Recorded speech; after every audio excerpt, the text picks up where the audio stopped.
குரு சாட்சாத் பரபிரம்மம் தஸ்மை ஸ்ரீ குருவே நமக. ஓம் ஸ்ரீ ராஜகணபதி ஐயனை போற்றி போற்றி.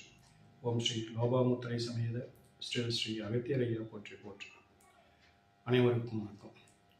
குரு அருள் ஆஸ்ட்ரோமுத்து உங்களோடு. இன்றைய பதிவில் கிரக சேர்க்கைக்கான பலன்கள் அப்படிங்கிற வரிசையில் சந்திர பகவான் செவ்வாய் பகவான் சேர்க்கைக்கான பலன்களை பார்க்க இருக்கின்றோம். ஒரு கிரக சேர்க்கைக்கான பலன்களை எடுப்பதற்கு நமக்கு ஒரு 4 விஷயங்களில் ஓரளவுக்கு அடிப்படை நாலேஜ் அப்படிங்கிறது தேவை. பார்த்துக்கோங்க. அதாவது ராசி காரகத்துவம், கிரக காரகத்துவம், பாவ காரகத்துவம், நட்சத்திரங்களினுடைய தன்மைகள், இந்த 4லையும் ஓரளவுக்கு அடிப்படை விஷயங்களாச்சும் நம்மளுக்கு தெரிஞ்சிருக்கணும். அப்போ தான் ஓரளவுக்காச்சும் நம்ம பலன்களை கொஞ்சம் எளிதில் சொல்கிறதுக்கு வசதியாக இருக்கும்.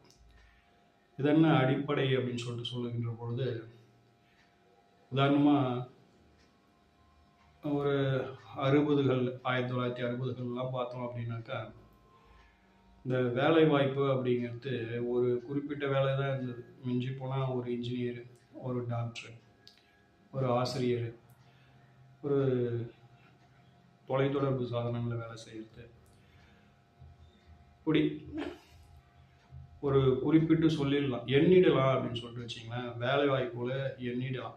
விவசாயம் அப்படின்னு விரல் விட்டு எண்ணக்கூடிய வேலை வாய்ப்புகள் இருந்தது. ஆனால் இன்றைய காலத்தில் அந்த வேலை வாய்ப்புகள், அந்த தொழில் அப்படின்னு எடுக்கின்ற பொழுது எண்ணில் அடங்காமல் போயிடுச்சு. ஒவ்வொருத்தர் செய்கின்ற அல்லது அவங்க சொல்லுகின்ற அந்த வேலைகள்லாம் பார்த்தோம் அப்படின்னா, இப்படி ஒரு வேலை இருக்குதா அப்படிங்கிற மாதிரியான ஒரு நிலைப்பாட்டுக்குள்ளலாம் நம்ம சிந்திக்க வேண்டிய ஒரு கட்டாயத்தில் இருக்கிறோம். அப்போது அந்த தொழிலுக்கு உண்டான கிரகம் எது, அதுக்கு உண்டான சேர்க்கை எது அப்படிங்கிறதுலாம் நம்ம கொஞ்சம் ஆய்வு பண்ண வேண்டிய ஒரு நிலைப்பாட்டில் இருக்கிறோம். அதே போல் கல்வின்னு எடுத்துக்கிட்டோம்னாலும் ஒரு காலத்தில் டாக்டரு, என்ஜினியரு இதுதான் ஒரு ஹை லெவலில் இருந்தது. ஆனால் அந்த துறையிலேயே ஒரு மருத்துவத்துறையை எடுத்துக்கிட்டோம்னா எண்ணில் அடங்காத நிலைப்பாடுகளில் அதை பிரித்து வச்சுட்டாங்க. அப்போது அந்த டாக்டர்னு பொதுவாக சொல்கிறதுக்கும், அந்த டாக்டரில் நீங்கள் உங்களுக்கு இது செட் ஆகும் அப்படின்னு சொல்கிறதுக்கும் நமக்கு அந்த தன்மைகள் தெரிய வேண்டியிருக்குது. இந்த கிரகம் இந்த விஷயத்தை இவருக்கு கொடுக்கும் அப்படிங்கிற மாதிரி. அப்போது இதுக்கெல்லாம் நம்ம அந்த கிரகங்களை பற்றிய ஒரு புரிதலும் அதன் காரகத்துவங்களும் இதெல்லாம் கொஞ்சம் டெவலப் பண்ண வேண்டியதாக இருக்குது. ஸ்டடீஸ் பண்ண வேண்டியதாக இருக்குது. அதை இம்ப்ரூவ் பண்ண வேண்டியதாக இருக்குது. அதுக்கான காரண காரியங்களை தேட வேண்டியதாக இருக்குது. அப்படிங்கிற மாதிரியான ஒரு நிலைப்பாடெல்லாம் பார்த்துக்கோங்க. அதனால் நம்மளுடைய நாலேஜை நம்மளுடைய இந்த விஷயங்களை அப்படியே மேன்மைப்படுத்திக்கிட்டே இருக்கணும். போதும் அப்படின்னு நாம் நின்றுட்டோம் அப்படின்னாக்கா ஒரு உயர்வு நிலையை பெறுவதற்கு அது ஒரு தடையாக இருக்குது அப்படிங்கிறது ஒரு யதார்த்தம் பார்த்துக்கோங்க. அதனால் இது போன்ற குறைஞ்சபட்சம் 4 விஷயங்களில் கொஞ்சம் அடிப்படை விஷயங்களாக தெரிஞ்சு வச்சுருக்கணும். போக போக போக அப்படியே நம்ம நாலேஜ் கூட நம்ம புதுசாக இதற்கான விஷயங்கள் என்ன, இதற்கான காரணங்கள் என்ன, ஏன், எதற்கு, எதனால் அப்படிங்கிற ஒரு விஷயத்தை நமக்குள்ளே அப்படியே கேள்வியாக வச்சுக்கிட்டே இருந்தோம் அப்படின்னாக்கா அந்த புதிய அந்த ஒரு சிந்தனைகள், இதுக்கு இது சரியாக இருக்கும்பா, இதுக்கு இது ஒத்து வருது அப்படின்னு நம்ம ஜாதகங்களை பார்க்கின்ற பொழுது, வாடிக்கையாளர்களோடு பேசுகின்ற பொழுது நம்ம நம்மளை க்ரோத் பண்ணிக்கிட்டே போகலாம் அப்படிங்கிற மாதிரியான ஒரு நிலைப்பாடு பார்த்துக்கோங்க. சரிங்களா? இது ஒரு எதுக்காக சொல்கிறோம் அப்படின்னாக்கா, பலன்களை எடுப்பதற்கு இது ரொம்ப முக்கியமாக பயன்படுது அப்படிங்கிறதுக்கு இதெல்லாம் ஒரு வழிமுறைகள் பார்த்துக்கோங்க. அதுக்காக சொன்னது தான். நம்ம சேனலில் பொறுத்தவரை நம்ம இந்த 4 விஷயங்களையும் நம்ம ஆரம்பத்திலே ஒரு பிளேலிஸ்ட்டாக போட்டு அதுக்கு உண்டான அத்தனை விஷயங்களையும் நம்ம கொடுத்துருக்கோம். கிரக காரகத்துவமாகட்டும், பாவ காரகத்துவமாகட்டும், நட்சத்திரங்களின் தன்மைகளாகட்டும், அதே போல் ராசிகளின் தன்மைகளாகட்டும், இது எல்லாத்துலேயுமே ஓரளவுக்கு சிறப்பாகவே கொடுத்துருக்கோம். தேவைப்படுறவங்க அந்த பதிவுகளை நீங்கள் பிளேலிஸ்ட்டில் போயிட்டு பார்த்து எழுதி வச்சுக்கலாம் அல்லது பார்க்கலாம் அப்படின்ட்டு நம்மளுடைய பரிந்துரை. சரிங்களா? இப்போது கிரக சேர்க்கை அப்படின்னு வருகின்ற பொழுது ஒரு ராசி கட்டத்தில் மிதுனத்துல சந்திரன் செவ்வாய் இருக்கிறத வச்சுக்கோங்க. இந்த சந்திரன் செவ்வாய் அப்படிங்கிற கிரகம் ரெண்டும் ஒரே ராசிக்குள்ளதான் இருக்குது. 30 டிகிரிக்குள்ள ஒரே ராசிக்குள்ள இருக்குது. அப்ப இது கிரகச்சேர்க்கை தான். அதுல எந்த ஒரு மாற்று கருத்தும் இல்லை. ஆனா இந்த கிரகச்சேர்க்கையானது சந்திரன் செவ்வாய் கிரகச்சேர்க்கையா அல்லது செவ்வாய் சந்திரன் கிரகச்சேர்க்கையா அப்படிங்கிறத நம்ம முதல்ல ஒரு தெளிவுக்கு வந்துடும். இதை எப்படி கண்டுபிடிக்கிறது அப்படிங்கிறதுக்கும் நம்ம ஒரு வீடியோ இதுக்கு முன்னாடி போட்டிருக்கோம். அதையும் நீங்கள் பார்த்தீங்க அப்படின்னாக்கா இந்த கிரகச்சேர்க்கைகளுக்கு உண்டான பார்க்க வேண்டிய விஷயங்கள், விதிகள் அப்படின்னு சொல்லிட்டு நம்ம ஒரு தலைப்பு கொடுத்தே ஒரு வீடியோ போட்டிருக்கோம். அது இதை பற்றி தெரிஞ்சுக்கணும்னு ஆசைப்படுற அன்பர்கள் நீங்கள் அந்த வீடியோவையும் நீங்கள் பார்த்துட்டு அதுக்கப்புறம் இதை பார்த்தீங்க அப்படின்னாக்கா உங்களுக்கு ஒரு புரிதல் கிடைக்கும் அப்படிங்கிறத பார்த்துக்கோங்க. சரிங்களா? இப்போது இந்த கிரகச்சேர்க்கை அப்படிங்கிறது என்ன அப்படின்னாக்கா இதை தான் நம்ம யோகங்கள் அப்படின்னு சொல்லிட்டு சொல்கிறாங்க. உதாரணமாக சந்திரன் செவ்வாய் சேர்க்கை அப்படிங்கிறது இது சந்திரமங்கல யோகம் அப்படின்னு சொல்லிட்டு சொல்கிறாங்க இல்லைங்களா? சந்திரன் குரு சேர்க்கை அப்படிங்கிறது கஜகேசரி யோகம் அப்படின்னு சொல்லிட்டு சொல்கிறாங்க. ஆக ஒரு கிரகச்சேர்க்கை அப்படின்ற ஒரு நிலைப்பாடோடு பார்க்காம அது ஒரு யோகம் அப்படிங்கிறதையும் நம்ம கணக்கில் எடுக்கணும். சரிங்களா? இதையும் கொஞ்சம் ஞாபகத்தில் வச்சுக்கோங்க. அடுத்ததாக ஒரு கிரகச்சேர்க்கை அப்படின்னு சொல்லிட்டு வருகின்ற பொழுது உயிர்காரகத்துவத்தில் அது எதை குறிக்குது? இப்போ சந்திரன் அப்படின்னாக்கா தாயாரை குறிக்குது. அடுத்தது வேற எதை நம்ம அதிகமாக பயன்படுத்தலாம் அப்படின்னாக்கா உடல், மனம், புத்தி அப்படிங்கிறதுக்கு சந்திரன் காரகராக இதை தனியாக பார்க்கணும். இதே நிலைப்பாடு செவ்வாய்க்கும்.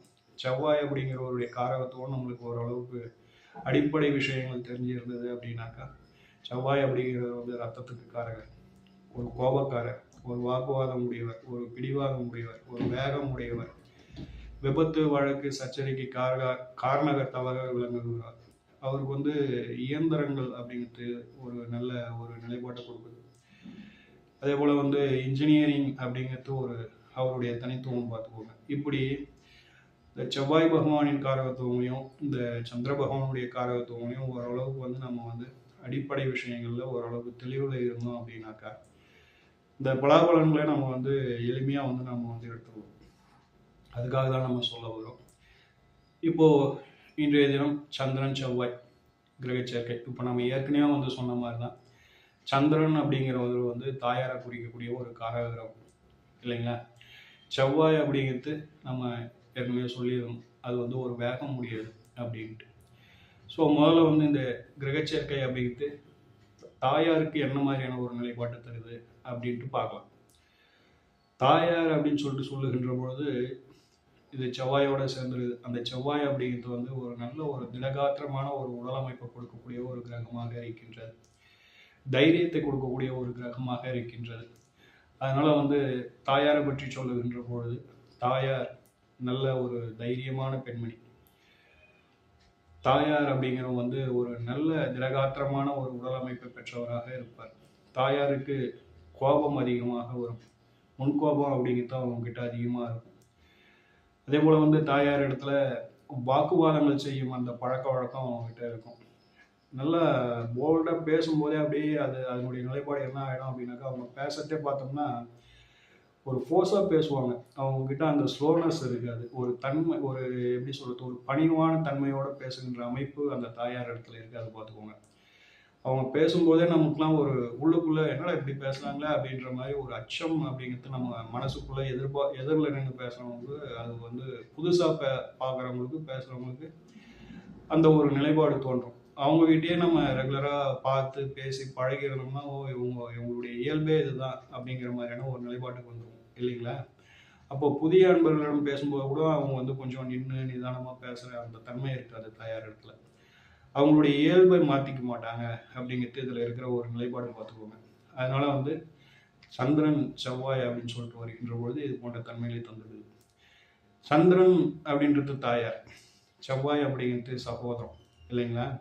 அதனால தாயாருக்கு சகோதரத்தின் மீது ஒரு நல்ல பாசம் இருக்கும். அவங்களுக்காக ஒரு அண்ணன் தங்கை அல்லது அக்கா தம்பி அப்படின்ற ஒரு உறவு இருக்கின்ற பொழுது திருமணம் ஆகிட்டு போயிட்டோம் அப்படின்னாக்கா என் தம்பி வராங்க அப்படின்னு சொல்லிட்டு அந்த சின்ன ஒரு செய்தி அவங்க காதுக்கு அடிச்சுன்னா அவங்க கிட்ட இருக்கிற அந்த ஒரு வேகம், அந்த ஒரு பாசம், எதையோ செய்வாங்க அவங்க பாட்டுன்னு. அவங்களுக்காக வந்து நிறைய மெனக்கிடுவாங்க. என் தம்பி வரான், என் அண்ணன் வரான் அப்படின்னு சொல்லிட்டு அந்த சமையல் வேலைகள்லையாகட்டும், அந்த மன பூரிப்புலையாகட்டும் அவங்ககிட்ட ஒரு வித்தியாசத்தை உணர முடியும். இதெல்லாம் வந்து நம்ம கொஞ்சம் கூர்ந்து கவனிக்கின்ற பொழுது இதெல்லாம் நம்ம வந்து உணரலாம் அப்படிங்கிற ஒரு நிலைப்பாடு பார்த்துக்குவாங்க. அதனால வந்து சந்திரன் செவ்வாய் சேர்க்கை அப்படிங்கிறது தாயாருக்கு சகோதரத்தின் மீது அதீத பாசம் இருக்கும் அப்படிங்கிற மாதிரியான ஒரு நிலைப்பாடு. செவ்வாய் அப்படிங்கிறது வீடு மனை வாகனத்தை சொல்லக்கூடிய ஒரு கிரகமாக இருக்கின்றது. அதனால தாயாருக்கு வீடு மனை வாகனம் சொத்து இதெல்லாம் வந்து இயற்கையாகவே அவங்களுக்கு வந்து இருக்கும் அப்படிங்கிற ஒரு நிலைப்பாடு பார்த்துக்கோங்க. அடுத்ததா செவ்வாய் அப்படிங்கிறது வந்து ஒரு விபத்தை சொல்லக்கூடிய ஒரு கிரகம். அதனால வந்து தாயாருக்கு விபத்துக்கள் அப்படிங்கிறதுலாம் சகஜமாக ஏற்படும். அந்த விபத்து அப்படின்னு சொல்லும்பொழுது நம்ம வந்து ஆக்சிடென்ட் அப்படின்னு மட்டும் நினைக்கக்கூடாது. ஒரு வாகனத்தால் ஏற்படுகின்ற ஒரு விபத்துன்னு நினைச்சிக்கூடாது. திடீர்னு ஒரு சமையல் செஞ்சுட்டு இருப்பாங்க, தீக்காயத்தினால ஒரு விபத்து ஏற்பட்டுரும். அல்லது நடந்து போயிட்டு இருப்போம், பொத்துன்னு எதனா ஒரு கல்லுகள் தடிக்கி அல்லது ஏதோ ஒரு பொருள் தடிக்கி கீழே விழுந்துருவோம். ஒரு வெயிட்டை தூக்கிட்டு போவோம், பேலன்ஸ் பண்ண முடியாமல் கீழே விழுவோம். இப்படி அந்த எதிர்பாராமல் நம்ம வாழ்க்கையை வந்து ஒரு புரட்டி போட்டுரும் பார்த்துக்கோங்க. அந்த நிலைப்பாடு தான் நம்ம வந்து விபத்து அப்படின்னு சொல்லிட்டு சொல்கிறோம். அதனால வந்து விபத்துன்னு சொன்ன உடனே ஒரு வாகனத்தால் ஏற்படுவது அப்படிங்கிற ஒரு நிலைப்பாட்டுக்கு போயிடாதீங்க, சரிங்களா? அதனால தாயாருக்கு இது போன்ற சின்ன சின்ன விபத்துகள் ஏற்படும் அமைப்பு அவங்களுக்கு நிச்சயமா உண்டு அப்படின்னு சொல்லிட்டு சொல்லணும், சரிங்களா? அதே போல வந்து செவ்வாய் அப்படிங்கிறது வந்து நல்ல ஒரு காரசாரமான ஒரு உணவு வகைகளை சொல்லக்கூடியது. இவங்க சமைக்கும் பொழுதே தாயாரை பொறுத்தனால நல்ல காரசாரமான ஒரு உணவுகளை தான் இவங்க வந்து சமைப்பாங்க. உப்புச்சப்பு இல்லாமல் இவங்களுக்கு சமைக்கிறதும் பிடிக்காது, சாப்பிட்றதும் பிடிக்காது பார்த்துக்கோங்க. அந்த சமையலில் அந்த குழம்பு வகைகள்லாம் பார்த்தோம்னா ஒரு என்ன இது ஒரு காரமே இல்லை அப்படின்னு சொல்கிற அமைப்பினரெல்லாம் இவங்க தான், சரிங்களா? ஆக ஒரு கிரகச்சேர்க்கையை நம்ம எடுக்கின்ற பொழுது தாயாருக்கு அது என்ன தருகின்றது அப்படிங்கிறத இதுவரைக்கும் பார்த்தோம். இது சந்திரன் செவ்வாய் சேர்க்கைக்கான தாய்க்கு சொல்லுகின்ற பொழுது இது போன்ற விஷயங்களை நம்ம சொன்னோம்னா கொஞ்சம் சிறப்பாகவே இருக்கும். நீங்கள் உங்களுக்கு வர ஜாதகங்களுக்கு அப்ளை பண்ணி பாருங்கள், அல்லது உங்கள்கிட்ட இருக்கிற ஜாதகங்களில் உங்களுக்கு தெரிஞ்ச ஜாதகங்களில் சந்திரன் செவ்வாய் சேர்க்கை இருந்ததுன்னா அவங்களுடைய தாயார் இந்த மாதிரிலாம் இருக்கிறாங்களா அப்படின்னு சொல்லிட்டு நம்ம வந்து ஒரு அப்ளை பண்ணி பார்க்கலாம். அது வந்து நம்ம வந்து ஆமான்ற ஒரு நிலைப்பாட்டுக்கு நிச்சயம் வரும் பார்த்துக்கோங்க, சரிங்களா? அடுத்து ஜாதகருக்கு வருவோம். இப்போது ஜாதகம் இருக்குது. இப்போ ஜாதகம் சொல்லும்போது இதை எப்படி நம்ம சிந்திக்கணும் அப்படின்னாக்கா, சந்திரன் அப்படிங்கிறது மனசு. முதல்ல வந்து அந்த நிலைப்பாட்டுக்கு வந்துடணும். ஆக இந்த மனசு எது போன்ற ஒரு நிலைப்பாட்டை கொடுக்கும் ஜாதகருக்கு அப்படின்ற ஒரு நிலைப்பாட்டுக்குள்ள வந்துடணும்.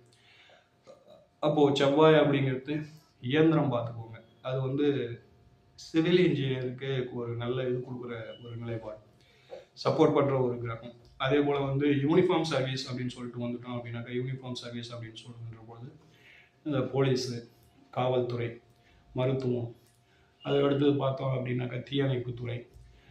இது வந்து ஒரு நிர்வாகத்தை சொல்லக்கூடிய ஒரு கிரகம். அதனால் வந்து நிர்வாக பொறுப்பு.